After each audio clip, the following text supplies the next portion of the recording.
and welcome to Alzheimer's Speaks Radio. I'm your host, Lori LeBay, and I'm so excited that you're joining us today.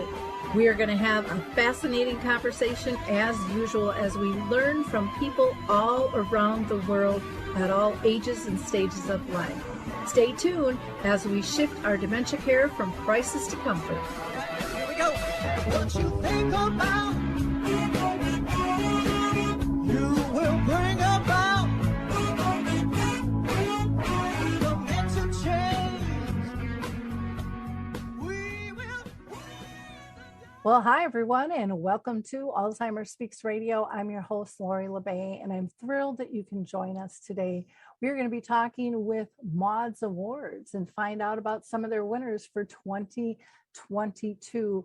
But before I introduce you to them, I always like to welcome new listeners to our show. Alzheimer's Speaks was created because my own mother lived with dementia for 30 years. And my goal is to connect people to services, products, and tools so that they can live graciously alongside dementia.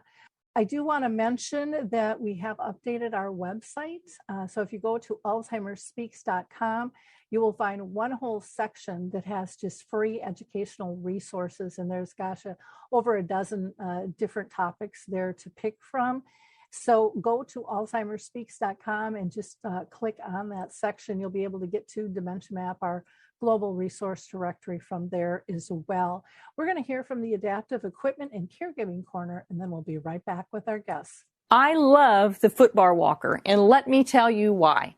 It is the option for my toolbox that I've been waiting for.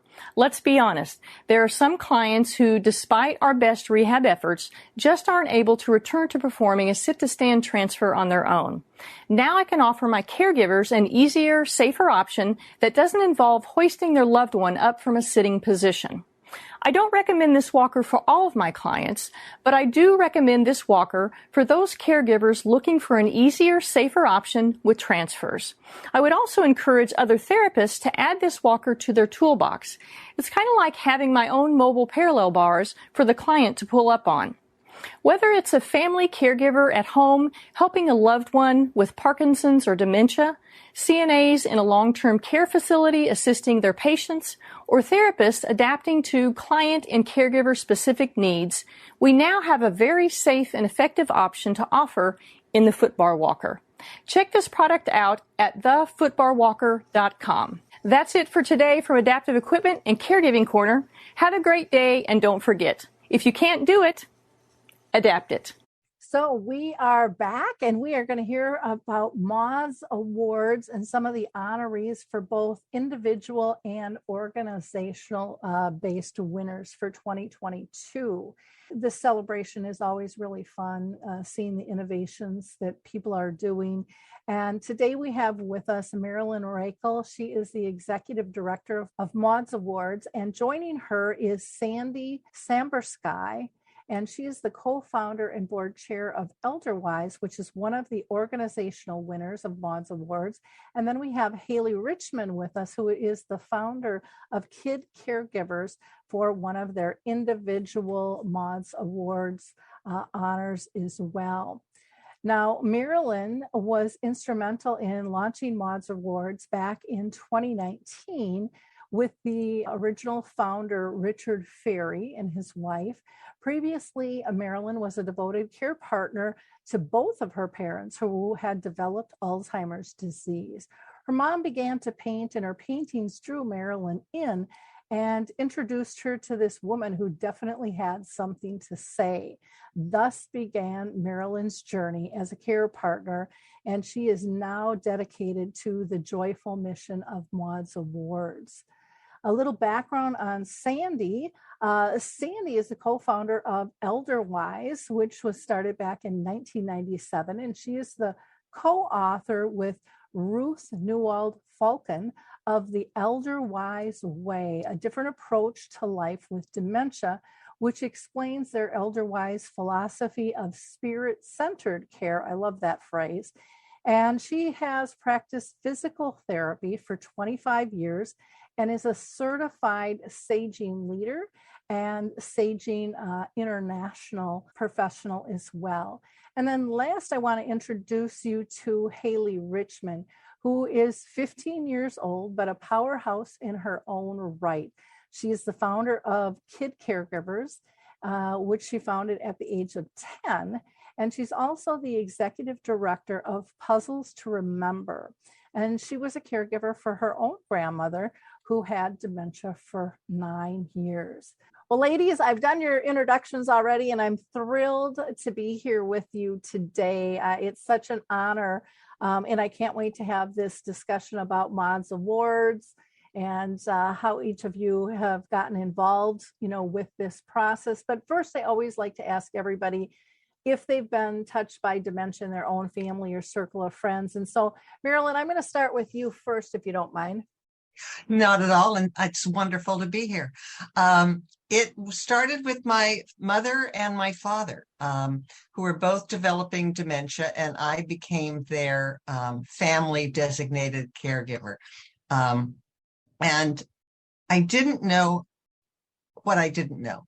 So with Mom, everything changed when she started to paint. And that was actually at Elderwise. And just everyone knows, the board probably doesn't even know this, so it had nothing to do with their selection.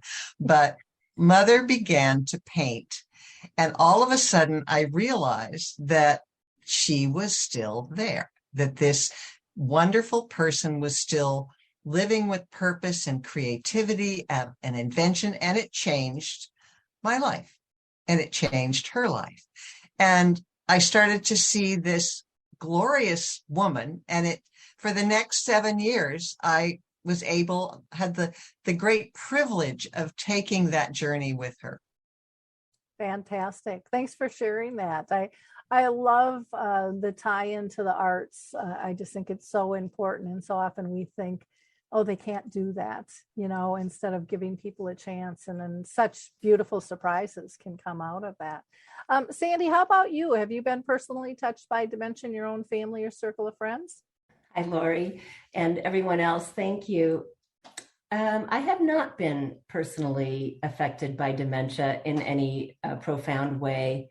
I think I wound up here as a kind of a calling. It was something I was meant to do, and it just sort of bit by bit, I was led to this place. Wonderful, thanks. And Hailey, I had mentioned in the intro that your grandma had dementia, but you want to tell us a little bit more about that? Yeah, so actually both my grandparents had Alzheimer's disease. My grandfather, who passed away when I was really young, and my grandmother, who got it when I was 4 years old. And that really inspired me, because when I was very young, I didn't understand what Alzheimer's really was, and I wanted to find out more about it. And that really inspired me to start my whole thing. I have to chuckle when you say when I was very young, because you're only 15 and you got into this when you were 10. And in the intro, I talk about you being a powerhouse, and I just can't wait to see, as you grow, what you are going to do, because you have blown a lot of adults out of the water with what you've accomplished already. So thanks for sharing that. Marilyn, I'm going to have you tell people a little bit about Maude's Awards. How did it come about? This is the third year, all of those types of fun things. Well, so it really began with Richard and Maude Ferry, and they were a family, a couple that lived what they would call the American dream. And he was a successful business executive. She was the matriarch extraordinaire. And in about 2011, she started to show signs of dementia. And in 2013, he became her primary family caregiver. And like so many, he had no idea what to do. And so he began to search. And his search didn't lead him to the answers he wanted. And so it led him to form Maude's Awards, which is a forum to discover, to celebrate, and to share innovations, ideas, practices of care that can actually enhance the lives of people living with dementia, their family members, and their care partners. And so we give cash awards to in 4 categories of care. So we give 25,000 to 3 organizations and 5,000 to 5 individuals. And each year, the first year we did this, it was really focused on organizations in the Pacific Northwest. And the second year, it really started to expand across the country. And the third year, it really is now almost entirely across the country. Sandy Sabersky is an exception. And what's interesting is that as we expand across the country, we are going to be doing some interesting promotions, not promotions, but we are going to be working with churches, specifically African-American churches, to try to reach more people. And we're also thinking of doing a program to reach the Hispanic community with an organization that can actually translate all of our announcements into Spanish, translate the applications into Spanish, and then translate them back into English so we know what they're doing. And so it's going to be really interesting to see how this expands. Oh, that's exciting. That's really exciting. Yeah. I'll have to touch base with you offline on it. I've got a couple of ideas on both of those for you. If you great. don't have some contacts already in mind on that. So you've kind of covered what's next for Maude's Awards as well. That, is there one of the things that I guess I want you to explain is the application process, because I think it's very different from the normal fill out a grant type thing. And I think that's important for the audience to know. Yeah, these are not grants. These are awards for achievements that have happened. And so there is an application process, which is, we hope, is not that onerous. So it's really, that's the thing we have to keep explaining to people. This is not a grant. And it actually helps your application if you don't talk about things you're planning on doing, because tell us once you've done them. And so, it's an award for achievements. It's unusual. Mm-hmm. It really is. And it's really cool to see. Now, one of the things you also put together is basically a magazine of a lot of the people, not only your winners, but other people who have applied and stuff too. Do you want to talk a little bit about that? Yeah, this is one of the things I really love about Maude's Awards, and which I admire so much about Richard, that he wants to share these. I mean, originally this started about, he was looking for things for Maude, and Maude passed away last year. And as he would say, she is the wind beneath his wings. And I would add, and always will be. And so we do a handbook every year. We just putting the final touches on the next one. It'll be available on November 15th. And this is a handbook where we talk about probably about 52 of the innovations that came our way, so that people can find out about them, how to reach them, how they might be able to incorporate them into their organizations or their lives. And this will be available. It's all free. It'll be available for download on our website, maudesawards.org. And also you can send in to have a printed version sent to you free. Unbelievable. I mean, that is so helpful for people to physically have something in their hand and to be able to see. Mm-hmm. To me, it's a book of hope, because it's so many things that people didn't know existed before. And, exactly. And that is huge. That is massive. And for it not to cost, because budgets are tight for businesses, but families are struggling out there too. And it's like, what do I pay for? And just to be able to have that easy access of a download, and or if you like those physical pages, in front of you to be able to have is really cool. Well, let's talk to a couple of your winners here. We couldn't have everybody on the show. So we have Sandy with us, who's with Elderwise. First, I want to ask you, Sandy, what made you decide to apply? Because I think that might help other people out there listening of why bother? Well, I've known about Maude's Awards, and I applied from the beginning. So this wasn't my first time applying. And I think we applied because I feel strongly that we have something to offer to this community of people living with dementia and their care partners, and something that can enrich their lives. So it's important to me that this work continue, and that also other people can learn about it. Wonderful. Why don't you tell us a little bit about Elderwise? What the heck is it, and how did it come about? Okay. Well, how it came about is, I think it's kind of an interesting question, because the seeds of how it came about in the beginning really have to do with what it is today. And the most important idea for the creation of Elderwise was my desire to work with the whole person. I was a physical therapist, and it was my job to work with a person's body. But it kept growing, this desire to work with body, mind, and spirit.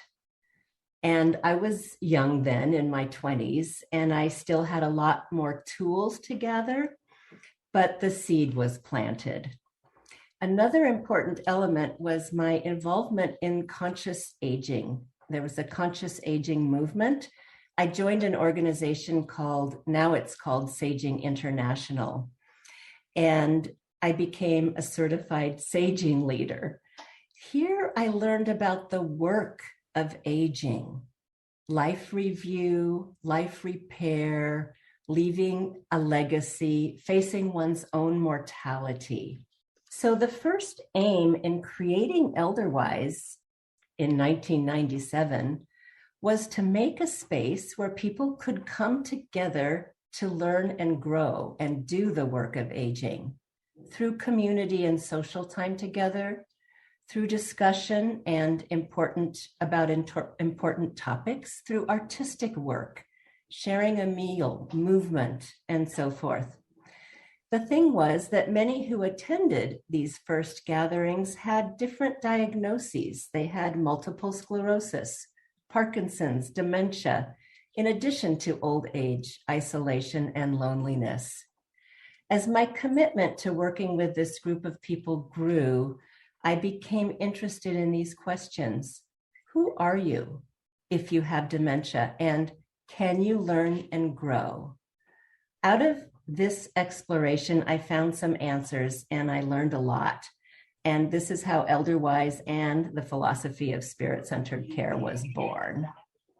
I love the phrase spirit-centered care. You know, I kind of get the creepy crawlies when I hear person-centered care, because I think it's overused and underdelivered a lot. And so I've used relationship-based care, but I really like that spirit-centered, because it really is that connection on all levels, and that the soul is still fully present no matter what's going on in our physical bodies, and that we have the ability to communicate in so many different ways. And to me, that phrase just opens that door for people to see that more fully. So kudos for the phrase. I love that.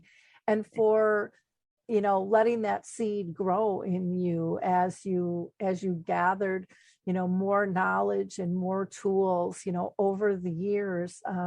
I think for so many people in this space, they're touched, and it's something that just, it like bites on them, and it's not letting them go. You know, it's kind of like one of those little gremlins going, you know, I'm sticking with you, and you're gonna go through, and you're gonna make a difference in this process, because it is so important, and there's so many beautiful things that blossom out of that. So what are some of the unique things that, you know, in your social model, like for adult day programs, which, you know, a lot of those have gone by the wayside with COVID as well, and that is something that is so needed in communities. Are you involved with adult days? Yes, we have kind of two programs. One is our adult day program. So we have our own adult day program. and the other is our educational program. Those are the two prongs. And thank you for the spirit-centered care comments. We did trademark that phrase because even though it's a subtle difference, it's an important difference. And yeah. So, well, I can tell you just a little bit about spirit-centered care, or should I just dive into the day program? You can tell us a little bit more. That's fine on that. Yeah. So, spirit-centered care, I just wanted to say it doesn't have anything to do with religion. But rather it has to do with the deepest part of who we are. And it begins with this concept of wholeness.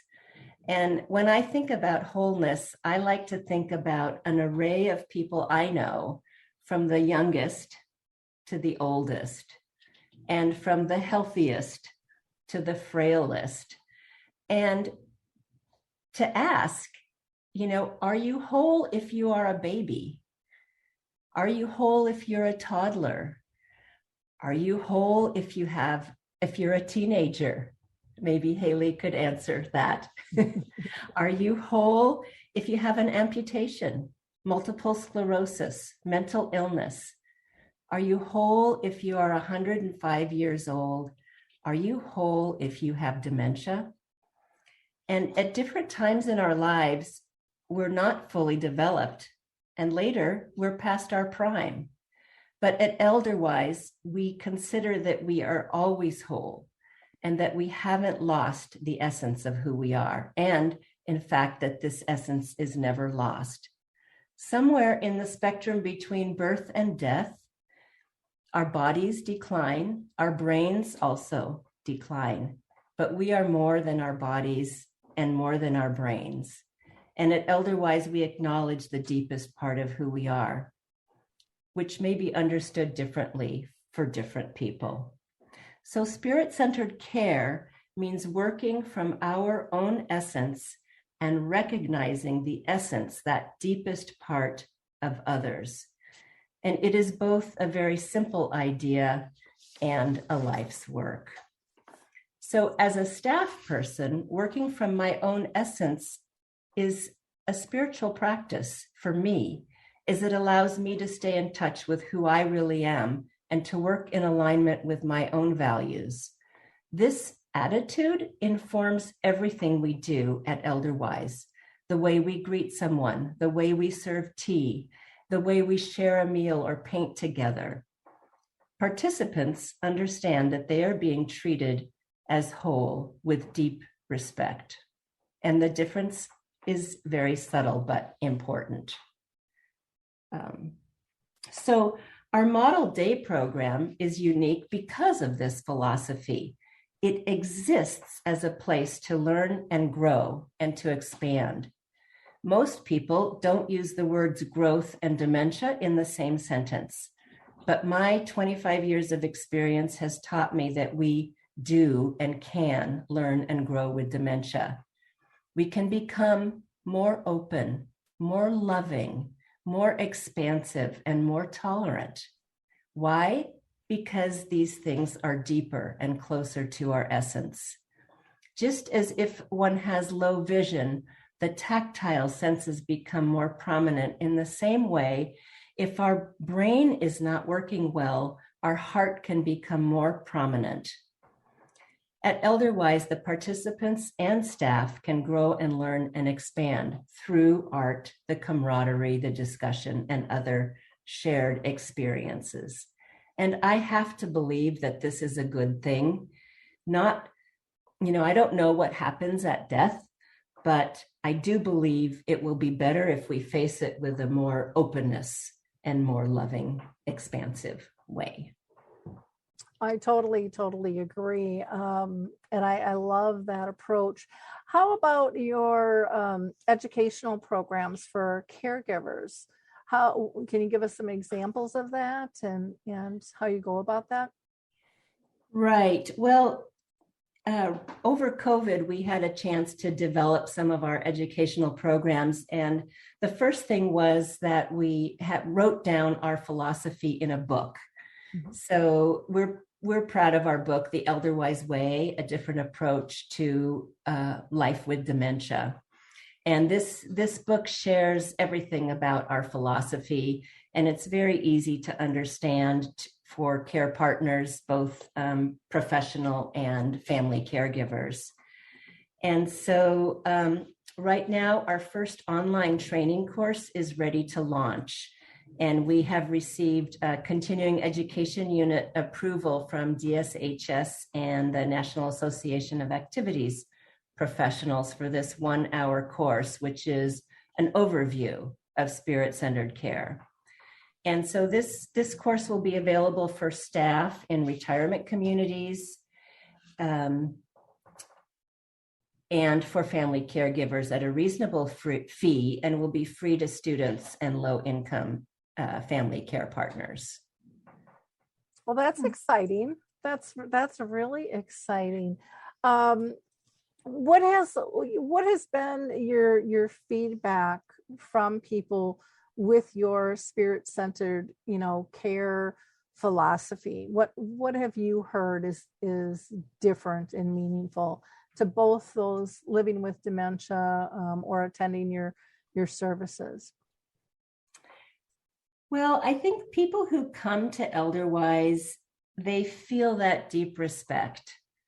The participants, the people living with dementia, and they understand that they are growing and having fun and expanding. And I think their care partners and their support partners feel really pleased to,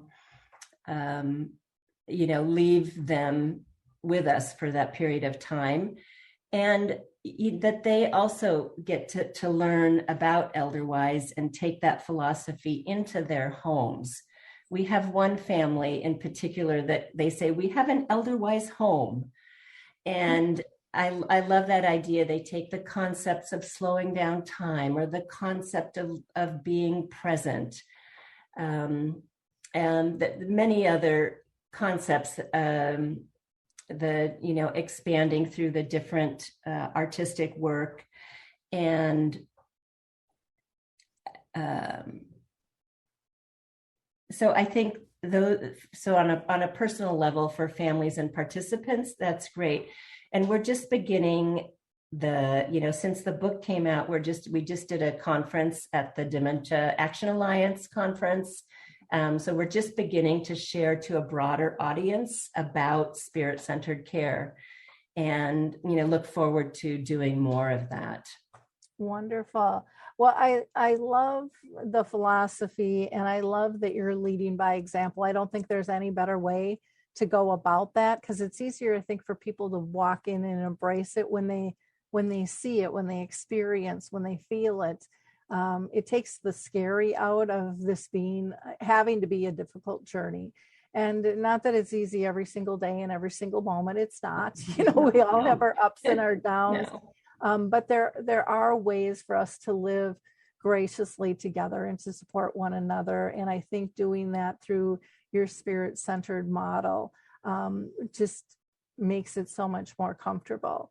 One last question for you. Now, you were a winner of the organizational winner, and that was what, $25,000. Do you have big plans? I mean, have you had time even to think about what are we going to do with that? I mean, what a gift. Yeah, I tell you what, I know what we want to do with money.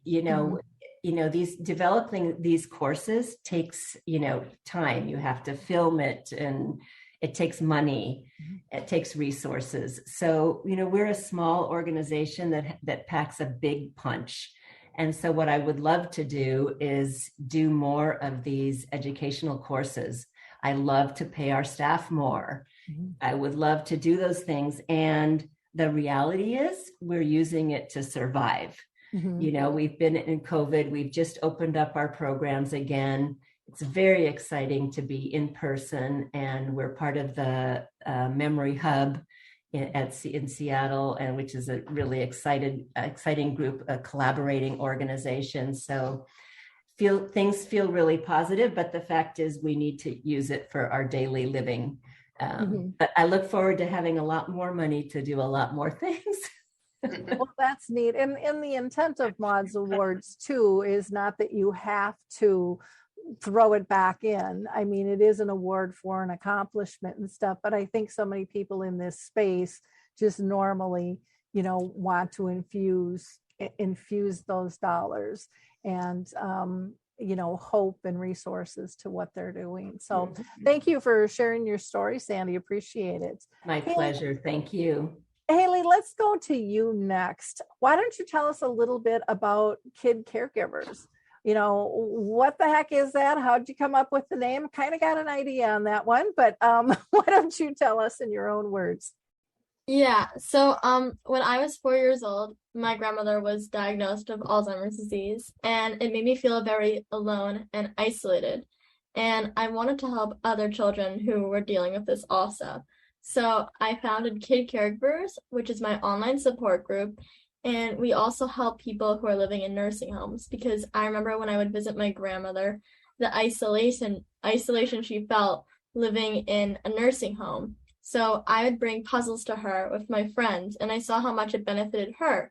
So I went to other people, and then I was doing it throughout her facility. And I thought, why should it only benefit people in my grandmother's facility, but I want to help people all around the world. So I got together with some of my friends who lived in different countries, because I lived by the United Nations, and they all brought puzzles there, and we opened up a lot of branches, and that's really how it started. Wow, incredible story. Marilyn's shaking her head. I know it is just an absolutely incredible story. Tell us a little bit about Puzzles to Remember, because that's another one of your nonprofits too, and how that got started, and how the two of these pieces kind of work together. Yes, so Puzzles to Remember is a nonprofit organization that was developed by Max Wallach, and its main goal is to distribute puzzles to nursing homes for people who are living with Alzheimer's disease. And that also helped me create Puzzle Time, because the puzzles were going to the facilities, and I thought, we should get a bunch of high school students to come solve the puzzles with the people with Alzheimer's disease for that intergenerational connection, because puzzles stimulate the visual cortex, and they can really help someone. I feel like so could that connection of just talking with someone. Well, in Max, I remember talking to Max when Max was still a kid, and he got involved with all of this, and I was in awe of him, just like I am with you. And just the concepts, the insight. I think both of you two are old souls in young bodies, and how lucky are we in the world to have you on this planet with us, because you're both movers and shakers there. What are your goals for both of your programs in the future here? So one of my main goals is to get to facilities that don't have a lot of resources. I know that people in Africa have reached out to us, and it's been really hard to get puzzles there because it costs $500 to ship 3 puzzles. So I really want to get to facilities that don't have a lot of resources and that really need this, because those people are the ones who are feeling very, very isolated. Wow, $500 for 3 puzzles. That's just ridiculous. Wow. Absolutely ridiculous. One thing I'm going to ask, and I'm just going to throw it out there because I didn't know that this existed, but I always throw stuff out when it comes to me, is, if you mail books, you can get a pretty big discount on those, which a lot of people don't know. I was shocked on that. Have you talked with the post office at all to see if there's, any special thing that maybe you could get by, or tuck a book in the package and see if you could get a reduced price for it? I don't know. It just seems like, wow, you have this huge vision, and to be limited because of that is so sad. It's just so sad.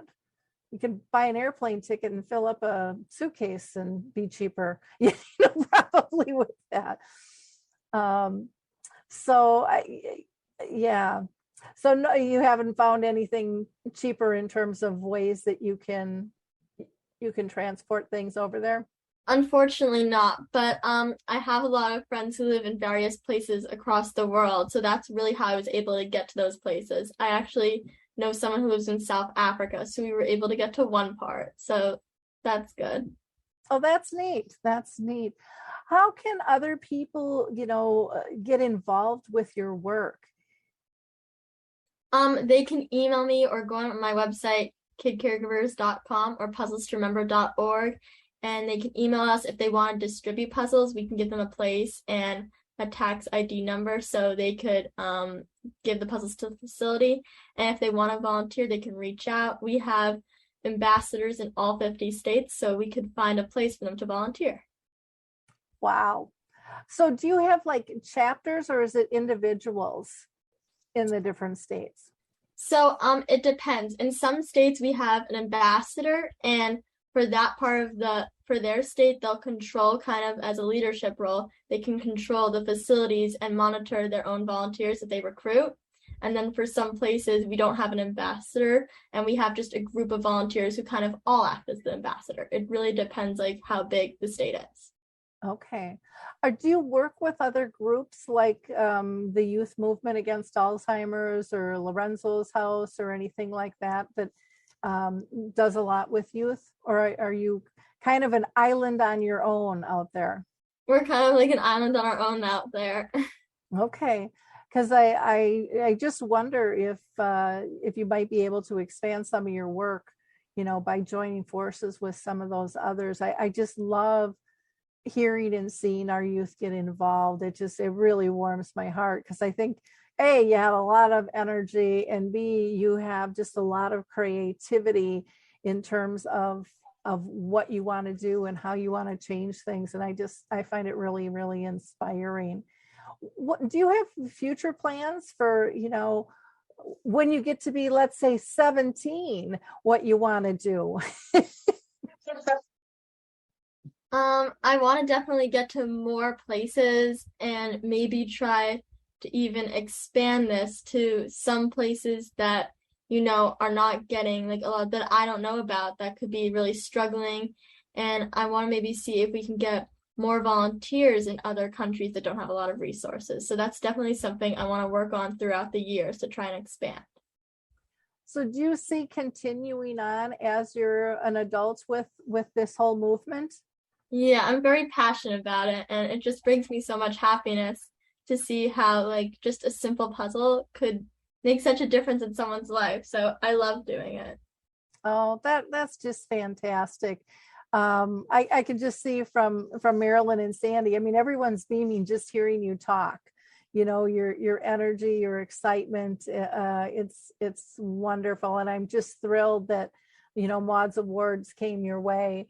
And as an individual is what you won, I believe, for $5,000. Do you have plans on what you're going to use that money for? Or yes, so I want to definitely buy more puzzles because the way we get our puzzles are either through donations or we have to purchase them ourselves.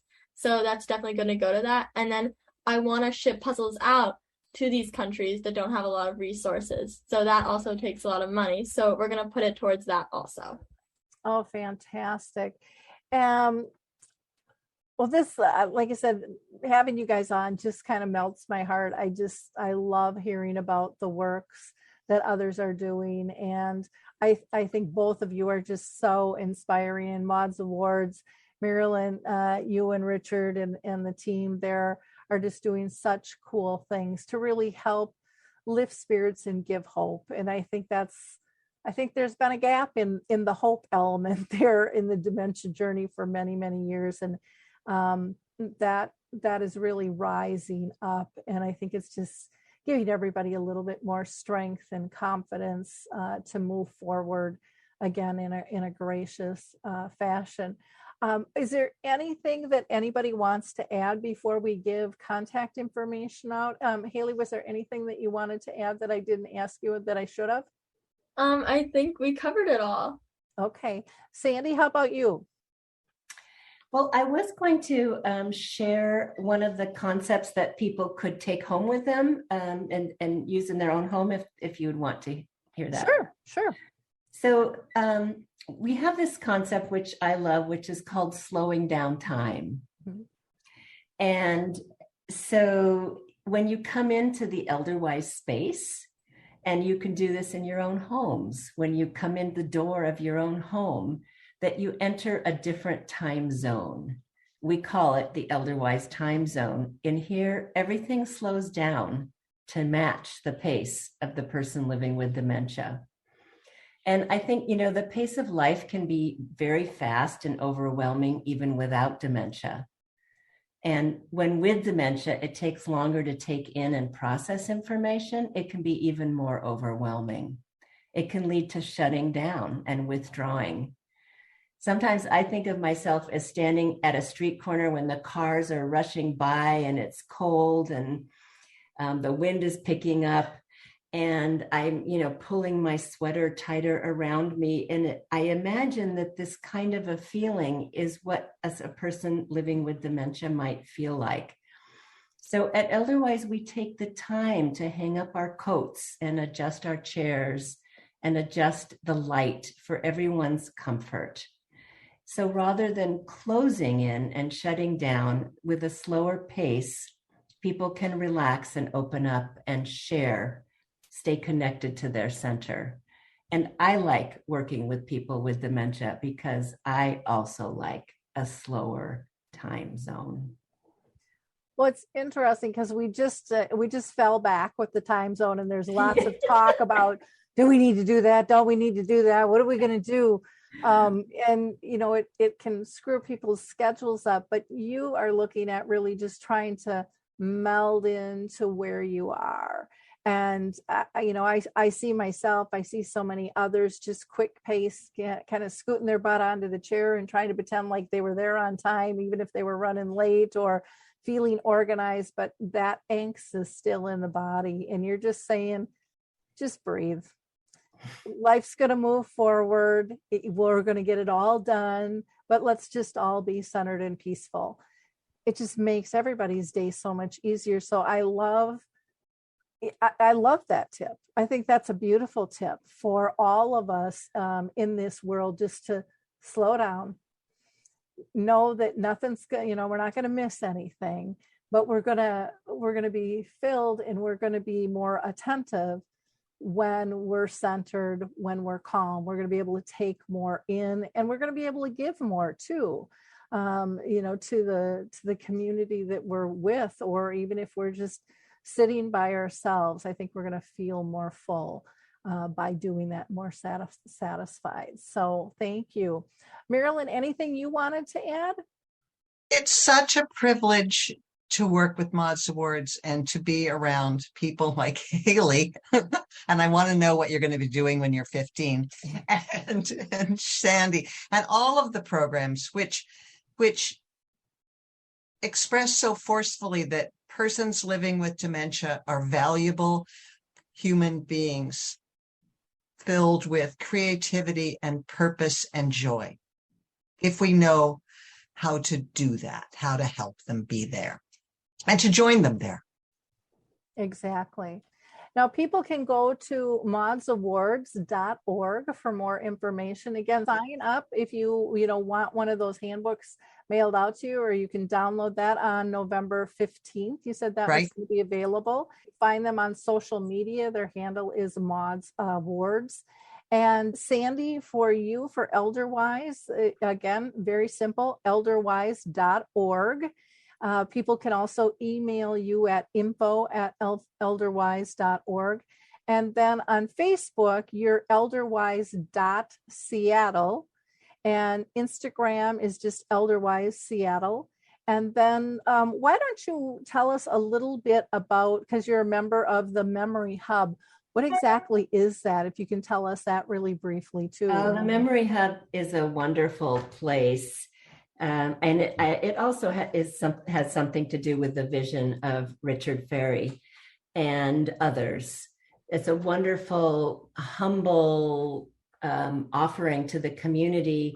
And the way I see it is it takes the research from the University of Washington Memory and Brain Wellness Center and the sort of active programming in the community, the caregiving community, different partners, the Fry Art Museum, and people are coming together to make a space that is welcoming for all people living with dementia and their care partners, their family and friends. It's a place for resources, for collaboration, for community, and to make an impact. Fantastic. Thank you for sharing that. And then for Hailey, people can go to, she has 2 websites. One is Kid Caregivers, and that is a .com.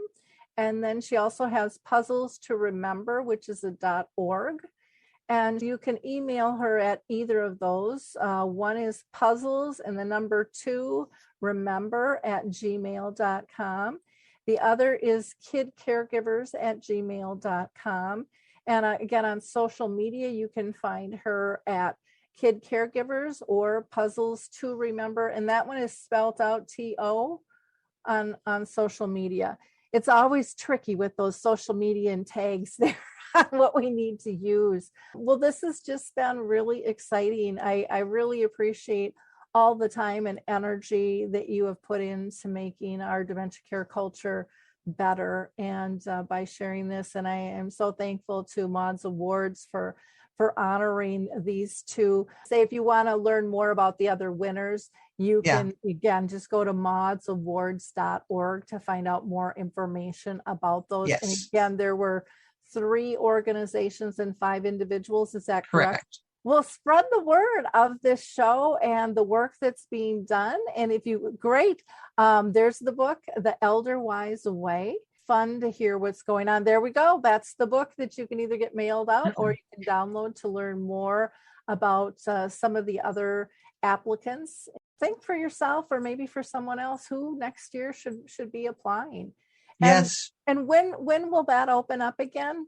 That'll open up in mid-March. Mid-March, so And that'll it'll be be right open, around the corner. and it'll be open through mid-July. So there's plenty of time, and I'm always available to answer questions and give feedback.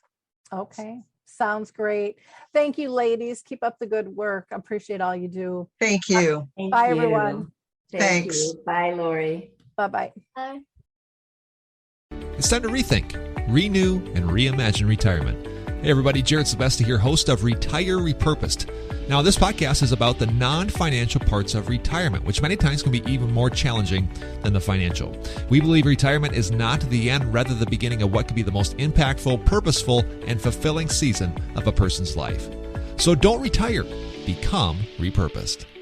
To listen now, search Retire Repurposed on your favorite podcast platform, Senior Resource, or Life Audio.